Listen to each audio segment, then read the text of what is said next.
titre à cette conférence, pour une légèreté sexuelle.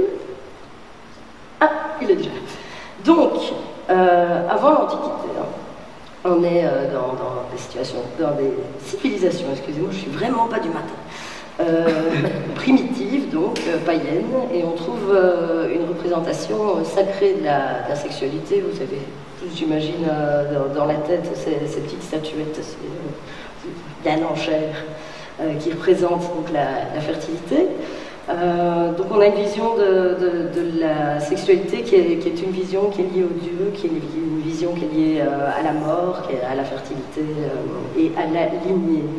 On peut retrouver encore ce genre de vision dans les temples sacrés, par exemple en Inde, à Khajuraho, je ne parle pas très bien indien, ou encore en Afrique ou en Océanie. Donc là, on se retrouve vraiment avec des règles assez strictes, notamment concernant la parenté. Et les unions, on peut avoir de la polyandrie ou de la polygamie, et on est souvent dans du matriarcat. Nous arrivons à l'Antiquité, où là, il y a les femmes qui commencent déjà à bien prendre pour leur grade. On arrive déjà sur un bon patriarcat, avec une prépondérance du père. L'homosexualité est garante de l'ordre social. Donc en général, à part les étaïrs, c'est-à-dire les putes, les gonzesses, elles servent à élever les mômes ou être esclaves, et elles restent à la maison. Et au point de vue médical, par contre, on a une sexualité qui s'intéresse quand même pas mal à la sexualité des femmes, notamment on a pas mal de théories sur les femmes fontaines.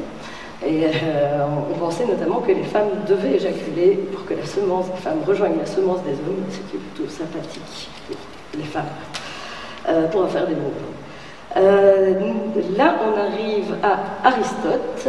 Alors, Aristote, il a déjà bien amené ce qu'on va après avoir dans le catholicisme, avec des bons trucs bien dégueulasses sur la séparation de l'âme et le corps, avec le corps qui est sale et l'âme qui est beaucoup mieux, machin. Et il amène aussi l'idée de l'âme sœur, donc ce qui va pas nous aider après au point de vue de la répression sexuelle. Alors on peut déjà trouver donc on a la notion d'obscène qui est déjà pas mal présente à l'Antiquité, avec en fait l'obscénité qui est ce qu'on ne peut pas représenter. Donc c'est ce qui est en dehors de la scène, c'est étymologiquement comme ça. Et c'est notamment avec cette idée d'Aristote, il y a des choses qui sont hautes et il y a des choses qui sont basses, choses qu'on va vraiment retrouver jusqu'à aujourd'hui en fait. On peut parler de Praxitèle, qui est un sculpteur du IVe siècle avant Jésus-Christ, qui a fait des Aphrodites qui ont fait scandale et qui sont assez intéressantes, puisque premièrement, son modèle, il est dit, parce qu'on n'est pas tout à fait sûr, était certainement Phryné, qui était une courtisane et qui était sa maîtresse. Et en fait, il représente Aphrodite, notamment Aphrodite au bain, d'une manière très humaine. Mais on voit encore qu'elle est déesse, mais c'est très humain. Donc là, on a déjà une occurrence de transgression dans l'Antiquité. Nous arrivons au catholicisme. On a une bonne haine du corps. On se retrouve avec un modèle de mariage monogame, où c'est vraiment un modèle patriarcal, avec la famille, c'est un couple plus des enfants. Le mariage se fait souvent par intérêt, c'est pas encore un mariage d'amour, il est essentiel pour toute la société. Et la femme n'est considérée que comme une future mère, elle doit se marier vierge, elle doit être fidèle et ne doit pas apporter trop d'importance à la sexualité. Donc en fait, elle sacrifie sa vie aux hommes et au père. L'homme, par contre, lui, peut dissocier l'amour et le sexe. Mais c'est vraiment le modèle qui est dominant, notamment dans l'Église, notamment plus tard avec l'Inquisition. C'est quand même bien hardcore dessus, mais on peut quand même trouver, notamment dans les fabules érotiques que je vous conseille, qui sont hilarants, on peut déjà pas mal trouver de subversion par rapport au modèle. Et on remarque que les fabules, en fait, sont un genre populaire. Donc il y a une subversion aussi sociale par rapport à tout cela. Nous arrivons à la Renaissance, où là on réinvente l'hédonisme. Et par contre, il y a quand même toujours l'Église qui est là, notamment l'Inquisition qui arrive dessus. Et on peut voir une trace de subversion dans la Renaissance avec le cas de la chapelle Sixtine, donc, qui a été fait par Michel-Ange pour la peinte de 1536 à 1541. Et une fois qu'il a fini, en fait, donc il avait peint les hommes, les dieux, tout ça à poil. Et un an après sa mort, on a fait recouvrir tout ça par des voiles, parce qu'il était indécent de voir dans un lieu de culte plus des dieux, etc., avec des attributs génitaux visibles. Alors, on peut aussi remarquer que c'est seulement au XVIIIe siècle que le mot sexualité et que la conception de la sexualité moderne apparaît. Donc c'est seulement à partir de ce moment-là qu'on le considère comme un aspect spécifique de la vie psychologique et philosophique des individus. Pardon. Et enfin, avant d'arriver au XXe siècle, il y a une notion assez intéressante dans la peinture en France, qui est la notion des salons. En fait, donc les salons étaient les endroits où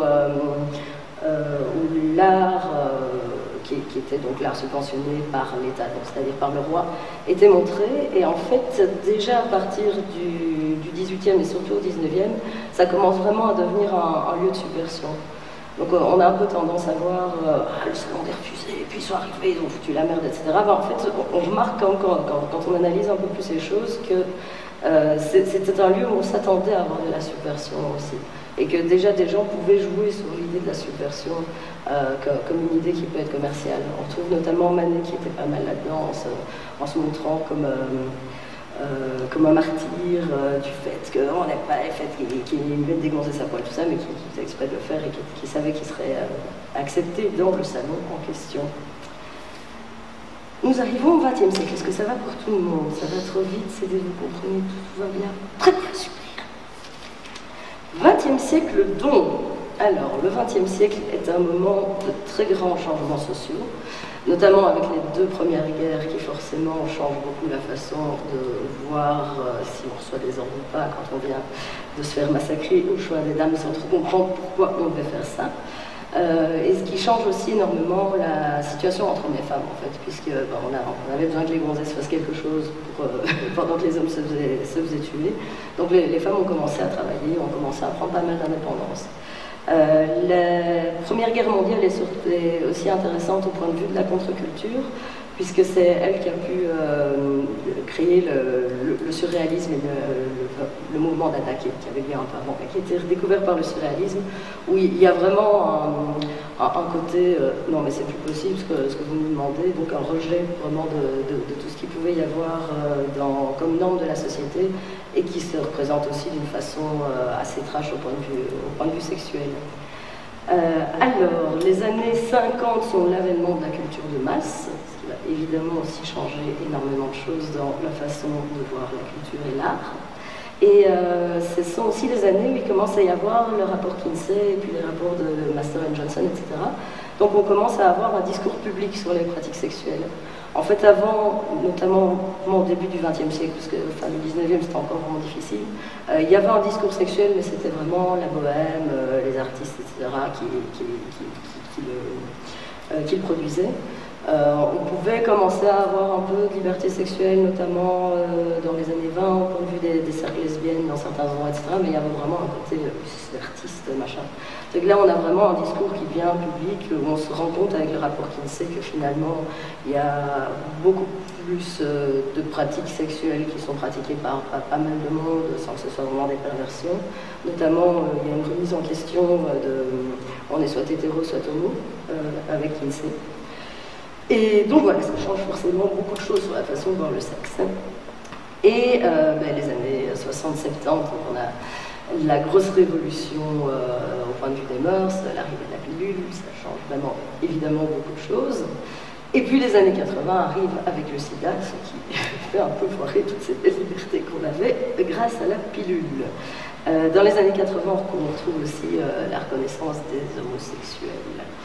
Donc voilà plus ou moins avant d'arriver à aujourd'hui. Alors au milieu de tout ça, le XXe siècle est vraiment un siècle d'avant-garde. On a vraiment mouvement après mouvement, donc on a les Dada, les surréalistes, etc. Et on a une transgression des normes. Là où avant on avait une transgression des règles, en fait, donc des règles esthétiques, etc. Donc il y a vraiment un côté social, et il y a vraiment une vision qui vient certainement du modèle romantique d'artiste qui vient après d'époque. Donc une vision qui est la transgression va faire avancer les choses, va libérer les gens, et notamment au point de vue sexuel. Il y a notamment, je ne sais pas si vous voyez ces magnifiques photos de Man Ray qui s'appellent, enfin c'est les noms des 4 saisons, et c'est des photos qui sont vraiment pornographiques, qui sont publiées, je pense, dans les années, je crois que c'est 29, je pense. Donc voilà, et alors, donc l'intérêt évidemment de cette transgression du monde, c'est de changer la vision du monde, et c'est d'ébranler le regard du public. Et donc il y a vraiment cette notion d'avant-garde, et le futur va venir dans le sens où vont les artistes. Par contre, on arrive vite à un problème de récupération de toutes ces avant-gardes, ou des récupérations qui peuvent être au point de vue symbolique ou au point de vue commercial. On peut se retrouver dans un problème qu'on a toujours aujourd'hui avec un marché de l'art où on est vraiment sur de la valeur marchande plutôt que sur de la valeur artistique. Ce qui ne nous aide pas non plus, c'est qu'en ce monde transmoderne, on a remis en question tout ce qu'on avait comme valeur, etc. On ne sait plus vraiment dire, oui, mais qu'est-ce qui est artistique avec tout ce qu'on a eu comme changement, enfin, par rapport aux contre-cultures, sur pourquoi on fait de l'art. Duchamp n'a pas aidé non plus avec tous ces concepts. Et alors oui, on peut voir aussi que d'un côté on a les avant-gardes qui peuvent devenir après des mouvements qui deviennent la nouvelle norme culturelle, mais on a aussi dans un autre sens tout ce qui est plus contre-culture, donc tout ce qui est mauvais genre. On peut trouver ça au début du rock, qui a aussi été récupéré. On peut trouver ça aussi dans tout ce qui est science-fiction, etc. Et là en fait ça peut permettre d'avoir une solution au problème de récupération. Et comme c'est des choses beaucoup plus de niche, on se retrouve beaucoup moins avec le problème de respectabilité artistique. Et du coup, on peut un peu plus faire sans avoir les yeux du grand public ou de la société marchande, etc., qui vient récupérer ce qu'on peut. Alors, aujourd'hui, on se retrouve avec la question de la représentation qui nous pose de plus en plus de problèmes. On a de moins en moins de facilité à voir la différence entre le réel et l'imaginaire, en fait. Internet n'a pas. On peut notamment trouver ça dans le fait qu'on interdise, par exemple, des personnages qui sont sous leur majorité sexuelle, alors que ce sont des personnages, que ces gens n'existent pas, à avoir des rapports sexuels.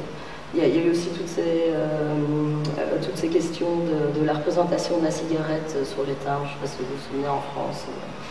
Donc ça peut être une question assez intéressante dans les problèmes artistiques qu'on a actuellement.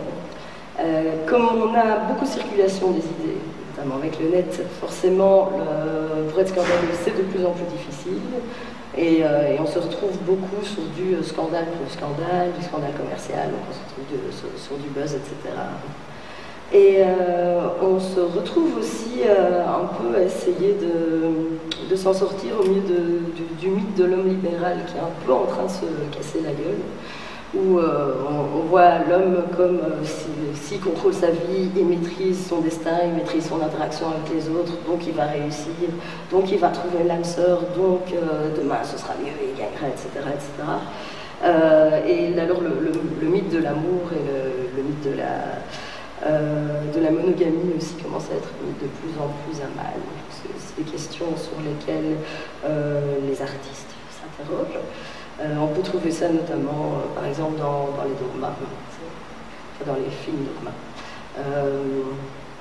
Mais il n'y a pas que ça. Alors, quoi d'autre?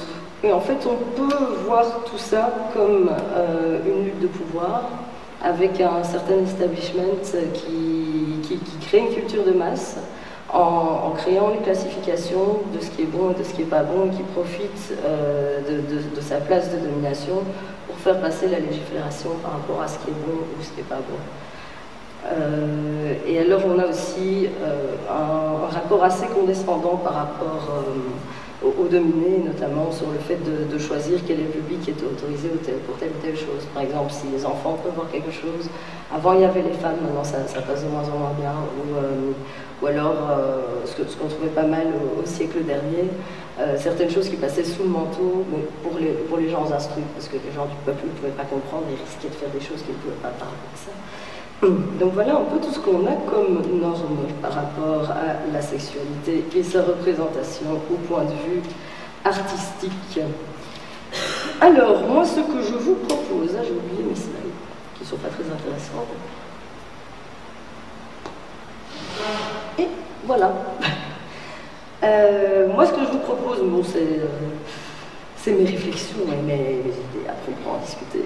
C'est d'arriver sur un modèle qui est un modèle en fait où on sortirait de la peur pour être beaucoup plus dans un modèle de don et d'altérité, de rencontre de l'autre, avec beaucoup plus de légèreté, beaucoup plus de fluidité par rapport à toutes les choses sexuelles, en sachant notamment que maintenant on a plus trop de problèmes d'être enceinte si on ne veut pas être enceinte. Les maladies, on peut les gérer. Donc, au point de vue de la gestion des risques et du pourquoi on était autant dans du pouvoir par rapport au sexe, on peut vraiment s'arranger pour ne plus trop avoir tous ces interdits-là ou tous ces problèmes-là aussi. Au point de vue de la religion qui passe, je vais vous montrer mon joli schéma de changement de paradigme. Voilà.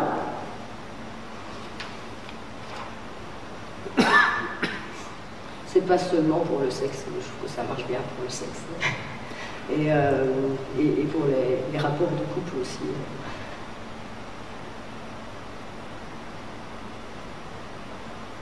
Et donc, dans mon nouveau modèle, quand je parle de légèreté, je trouve qu'il y a un rapport au rire qui est très important. Et qu'on a fort peu, je trouve, actuellement. On est, soit on doit être dans telle coterie, on doit absolument trouver de quel genre de cuir on doit être féministe, on ne doit pas être féministe, on doit être religieux ou pas. Enfin, il y a un côté très lourd même dans cette espèce de liberté sexuelle qu'on nous demande, où on nous case, où on nous dit oui mais il faut faire ça, ça, ça et ça, notamment les injonctions des magazines féminins qui vous disent combien de poids il faut perdre et dans quelle position il faut prendre qui pour absolument réussir sa vie sexuelle, parce que sinon on est un loser. Et donc un peu de rire, de légèreté, un peu de côté rabelaisien, c'est quelque chose qu'on trouvait dans les fabliaux érotiques dont je vous parlais, chez Shakespeare, chez Dickens, des gens comme San Antonio même, où on pourrait arrêter de respecter toutes ces autorités qui ne veulent pas dire grand-chose pour nous finalement, et un peu respirer et surtout rencontrer l'autre. Je pense que c'est vraiment un gros problème de se bloquer dans un système de peur et pas oser se mettre en rencontre et en vulnérabilité avec la personne qui est en face et avec son altérité, ce qui peut être un projet de société aussi assez intéressant. Et en plus, c'est une voie qu'on n'a pas tant explorée que ça au point de vue artistique, puisque c'est une voie, je pense, qui peut y avoir du côté indien, qui peut avoir du côté primitif, etc., mais où on était encore avec ces problèmes de lignée, de ne pas avoir de capote et tout ce genre de choses. Voilà, plus ou moins, je pense, ce que je voulais vous dire.